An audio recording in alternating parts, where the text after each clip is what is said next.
ಎಲ್ರಿಗೂ ನಮಸ್ಕಾರ. ಕನ್ನಡ ಸ್ಪೋರ್ಟ್ಸ್ ನ್ಯೂಸ್ಗೆ ಸ್ವಾಗತ. ಇನ್ನೇನು IPL ಶುರುವಾಗಲು ಕೆಲವೇ ದಿನಗಳು ಬಾಕಿ ಇವೆ.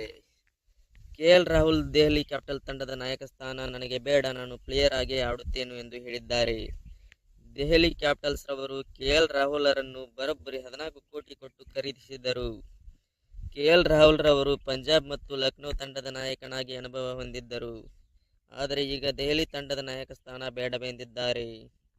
ಆದ್ದರಿಂದ ದೆಹಲಿ ತಂಡವು KL ರಾಹುಲ್ ರ ಮನವೊಲಿಸಬಹುದು. ಇಲ್ಲವಾದರೆ ಅಕ್ಷರ್ ಪಟೇಲ್ ರವರಿಗೆ ನಾಯಕ ಸ್ಥಾನ ಜವಾಬ್ದಾರಿ ನೀಡಬಹುದು. ಅನುಭವಿ ಡುಪ್ಲೆಸಿಸ್ ತಂಡದಲ್ಲಿದ್ದರೂ ಅವರಿಗೆ 40+ ಏಜ್ ಆಗಿರುವುದರಿಂದ ಮುಂದಿನ ಭವಿಷ್ಯದ ದೃಷ್ಟಿಯಿಂದ ದೆಹಲಿ ಕ್ಯಾಪಿಟಲ್ ತಂಡ ಅಕ್ಷರ್ ಪಟೇಲ್ ರಿಗೆ ಮಣೆ ಹಾಕಬಹುದು. ಇದಾಗಿತ್ತು ಇವತ್ತಿನ ಸ್ಪೋರ್ಟ್ಸ್ ನ್ಯೂಸ್. ನಮ್ಮ ಯೂಟ್ಯೂಬ್ ಚಾನಲ್ ಸಬ್ಸ್ಕ್ರೈಬ್ ಮಾಡಿ, ನಮಗೆ ಸಪೋರ್ಟ್ ಮಾಡಿ. ಇನ್ನೂ ಹೆಚ್ಚಿನ ವಿಡಿಯೋಗಳಿಗಾಗಿ ಲೈಕ್ ಮಾಡಿ.